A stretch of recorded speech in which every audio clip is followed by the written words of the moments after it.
Movie की शुरुआत में हम इस कहानी की मेन कैरेक्टर ली को देखते हैं, जिसके हाथों के अराउंड एक रॉड बंधी हुई थी। वो इसी तरह कुछ ऑफिशियल डॉक्यूमेंट्स उठाती है और एक रूम में जाकर वहां के दरवाजे को बंद कर देती है। कहानी इसके बाद 6 महीने पास्ट में जाती है। ली का काफी समय से एक मेंटल हॉस्पिटल में इलाज चल रहा था और आज ही उसे वहां से छुट्टी मिली थी। ली को याद आने लगता है कि आज ही के दिन उसकी बहन की शादी है और तभी उसकी मॉम जॉन उसे यहाँ से लेने के लिए आ गई। ली की बहन की शादी में सभी लोग बहुत एंजॉय कर रहे थे, लेकिन ली सभी लोगों से अलग खड़ी होकर सबको बस देखे जा रही थी। तब यहाँ पर पीटर आकर ली से बात करता है और उसके हालचाल पूछता है। दरअसल ये दोनों स्कूल के समय के काफी अच्छे दोस्त थे और आज ये काफी समय के बाद मिल रहे थे। पीटर फिर ली को अपने साथ डांस करने के लिए बोलता है और ये दोनों साथ में डांस करते हैं। ली के डैड बर्ट ने बहुत दारू पी ली थी और वो यहाँ पर सभी के साथ मिसबिहेव कर रहे थे। ली जब ये देखती है तो उसे बहुत बुरा लगता है और साथ ही बहुत गुस्सा आता है, तो वो शादी छोड़कर अपने रूम में आ जाती है। ली एक डब्बा निकालती है जिसके अंदर तरह तरह की शार्प चीजें थी। ली इसका इस्तेमाल करके सेल्फ हार्म करने ही वाली थी कि तभी वो कुछ सोचने लगी और उसने ऐसा नहीं किया। ली के पेरेंट्स अक्सर एक दूसरे से लड़ते थे। उनकी लड़ाई बहुत बढ़ गई थी और ली को ये बिल्कुल भी अच्छा नहीं लगता था। इससे ली की मेंटल हेल्थ पर काफी फर्क पड़ा और वो अक्सर सेल्फ हार्म करके इन सारी चीजों से डील करती थी। एक बार तो उसने अपनी नस भी काट ली थी और इसी के चलते ली के पेरेंट्स ने उसे एक मेंटल हॉस्पिटल में एडमिट करवाया था। नेक्स्ट डे हम ये देखते हैं कि ली अब एक जॉब के लिए बहुत डेस्परेट थी। उसे किसी भी कीमत पे एक जॉब चाहिए थी। उसने एक टाइपराइटर पर टाइपिंग सीखना भी शुरू कर दिया था और वो काफी सारी जगहों पर जॉब के लिए अप्लाई कर रही थी। इसने काफी जगह पर हाथ पैर मारे, लेकिन इसे कहीं पर भी जॉब नहीं मिली। इसी तलाश में ली को एक दिन एक न्यूज़पेपर में एक सेक्रेटरी की जॉब दिखती है। इस जॉब में ली को एक लॉ फर्म पर एज अ सेक्रेटरी काम करना था और इसमें केवल आपकी टाइपिंग अच्छी होनी चाहिए थी, जो कि ली को काफी अच्छे से आती थी। तो ये अगले ही दिन उस लॉ फर्म पर पहुंचती है और ली को वहां पर वहां की एग्जिस्टिंग सेक्रेटरी दिखती है, जो कि काफी गुस्से में लग रही थी और ये अपना सामान पैक करके बस यहाँ से जाने लग रही थी। ली उससे बात करती है, लेकिन वो बिल्कुल भी इंटरेस्टेड नहीं थी। ली को यहाँ पर ग्रे मिलता है, जो कि एक लॉयर था और ये ऑफिस उसी का था। तो ली उसके पास जाती है, लेकिन ग्रे भी ली से सही से बात नहीं करता। बहुत देर के बाद ग्रे ली से उसका पास्ट एक्सपीरियंस पूछता है। ग्रे ली का रिज्यूमे पढ़ता है और वो देख के वो काफी कंफ्यूज होता है कि आखिर ली यहाँ पर जॉब करने क्यों आई है। वो उससे पूछता है कि तुम काफी पढ़ी लिखी हो, तो तुमने ये जॉब क्यों चुनी। तो ली उसे बताती है कि इसके अलावा उसके पास कोई और जॉब करने का ऑप्शन नहीं है। ली के जॉब को लेकर पैशन को देखकर ग्रे उसे काम पर रख लेता है।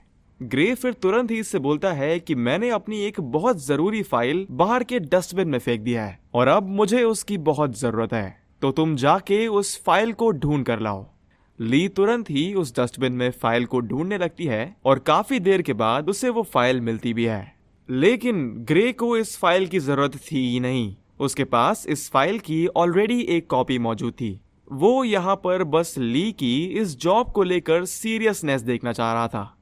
फिर कुछ समय बाद ग्रे ली से बोलता है कि ऑफिस में चूहे काफी बढ़ गए हैं और वो उसे कुछ चूहेदानी देकर बोलता है कि इन्हें पूरे ऑफिस में लगा दो। तो ली बिल्कुल ऐसा ही करती है। वो चूहेदानी लगाने लगती है और एक कोने में उसे लगाने के लिए ली को झुकना पड़ता है। और इसी दौरान हम देखते हैं कि ग्रे ली को पूरे समय घूरे जा रहा था। यहाँ पर ग्रे को ली के पैरों में लगे कुछ कट्स भी दिखते हैं। इसके बाद ऑफिस में ग्रे की एक्स वाइफ ट्रिशिया आती है। ली इस समय अपने फोन पर अपने डैड से बात कर रही थी, तो वो उसे 2 मिनट वेट करने के लिए बोलती है। फिर ली ग्रे के पास जाती है और उसे बताती है कि बाहर तुम्हारी एक्स वाइफ आई है। ग्रे ट्रिशिया से बहुत डरता था और वो अभी उससे मिलना नहीं चाह रहा था, तो वो ली से कहता है कि उसे बोल दो कि मैं अभी ऑफिस में नहीं हूँ। लेकिन ट्रिशिया यहाँ से जाती नहीं है, बल्कि वो बोलती है कि मैं यहीं पर बैठकर उसका इंतजार करूंगी। अब ली इन दोनों में फंस गई थी। वो ना तो सही से अपने डैड से बात कर पा रही थी और ना ही ट्रिशिया से। तो कुछ देर के बाद वो फोन को होल्ड पे रख के ट्रिशिया को यहाँ से जाने के लिए बोलती है। ट्रिशिया गुस्से में ग्रे के कोट को अपने पैर से गंदा कर देती है और वहां से उठकर चली जाती है। और वहीं पर ली के डैड ने भी उसका फोन काट दिया था। ली इसके बाद बड़ी परेशान हो जाती है और वो वापस से सेल्फ हार्म करने लगती है, लेकिन वहां ग्रे आ जाता है तो ली भी रुक जाती है।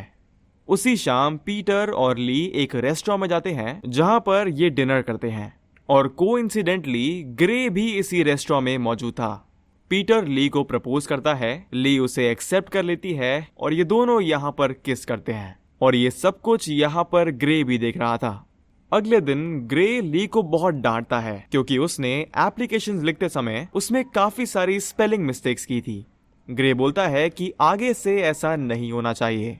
साथ ही वो इससे ये भी बोलता है कि ये तुमने कैसे कपड़े पहन रखे हैं। जब मेरे क्लाइंट्स ऑफिस में आए तो उनका पहला इंप्रेशन अच्छा होना चाहिए।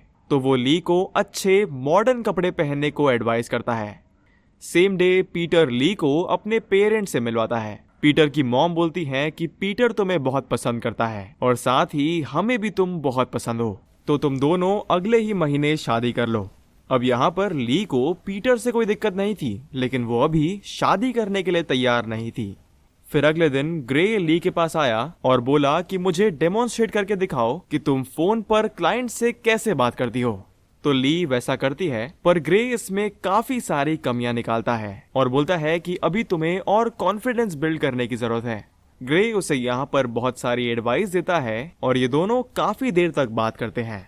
ग्रे ली से पूछता है कि तुम सेल्फ हार्म क्यों करती हो। ग्रे ने उस दिन ली को ऐसा करते हुए देख लिया था तो उसे अब इस बारे में मालूम चल गया था। वो ली से बोलता है कि खुद को ये टेम्पररी दर्द देने से तुम्हारी परमानेंट प्रॉब्लम्स का सल्यूशन नहीं मिलेगा, तो वो उसे ऐसा करने से मना करता है।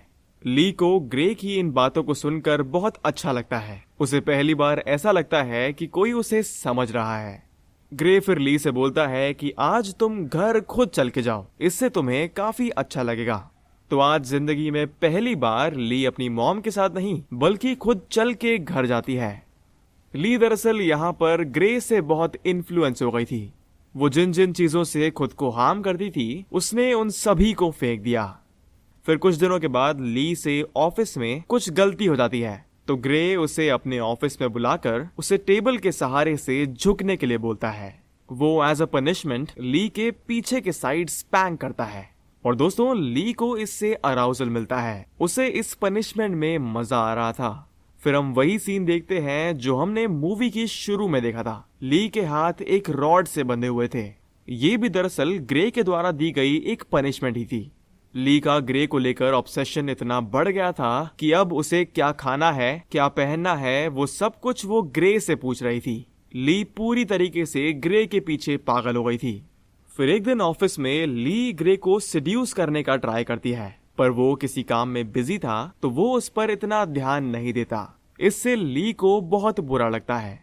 वहीं पर ली के फादर की ड्रिंकिंग की वजह से काफी हालत खराब हो गई थी और वो एक हॉस्पिटल में भर्ती थे।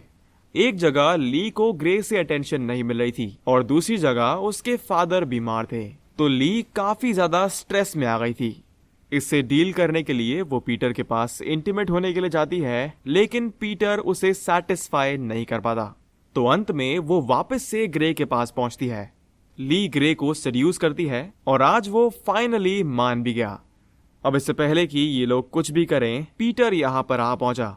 आज ये दोनों एक डेट पर जाने वाले थे और पीटर ली को उसी के लिए लेने आया था, लेकिन ली बहाना बनाती है कि आज ऑफिस में बहुत काम है और इसलिए वो उसके साथ नहीं चल पाएगी। पीटर के यहाँ से जाते ही ये दोनों इंटीमेट होना शुरू होते हैं, लेकिन दोस्तों ग्रे खुद को प्लेजराइज कर लेता है और वो ली के साथ कुछ भी नहीं करता। ली को ये बहुत अजीब लगता है।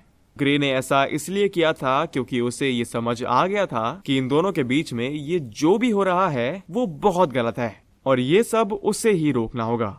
और इसके अगले ही दिन ग्रे बिना किसी एक्सप्लेनेशन के ली को जॉब से निकाल देता है।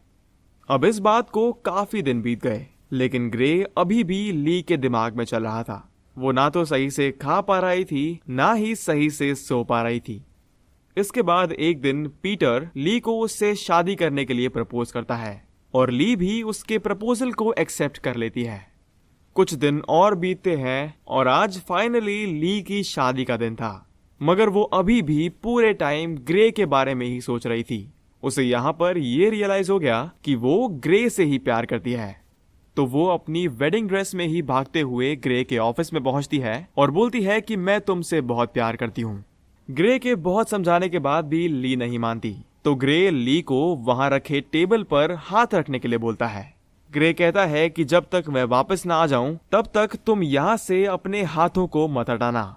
ग्रे का इंतजार करते करते रात हो गई, लेकिन ग्रे अभी तक वापस नहीं आया। पीटर और ली के फैमिली मेंबर्स उसे यहाँ पर आकर समझाते हैं कि तुम यहाँ से उठकर हमारे साथ चलो, लेकिन ली ग्रे की बात को मानते हुए अपने हाथ वहीं पर जमाए रखती है। ली उस टेबल पर 2-3 दिन से हाथ लगाए बैठी हुई थी। उसने ना खाना खाया था, ना ही पानी पिया था। ये बात पूरे शहर में फैल जाती है और मीडिया भी इस चीज की कवरेज करने के लिए यहाँ पर आती है। और दोस्तों, इसके बाद फाइनली रात में ग्रे यहाँ पर वापस आता है। वो ली को पूरे 2 दिन के बाद खाना खिलाता है और ये दोनों आपस में शादी करते हैं। और इसी के साथ ये मूवी यहीं पर खत्म होती है। तो ये थी सेक्रेटरी मूवी की पूरी कहानी। वीडियो अच्छी लगी हो तो लाइक कीजिएगा और चैनल को सब्सक्राइब कीजिएगा। मिलते हैं अगली वीडियो में।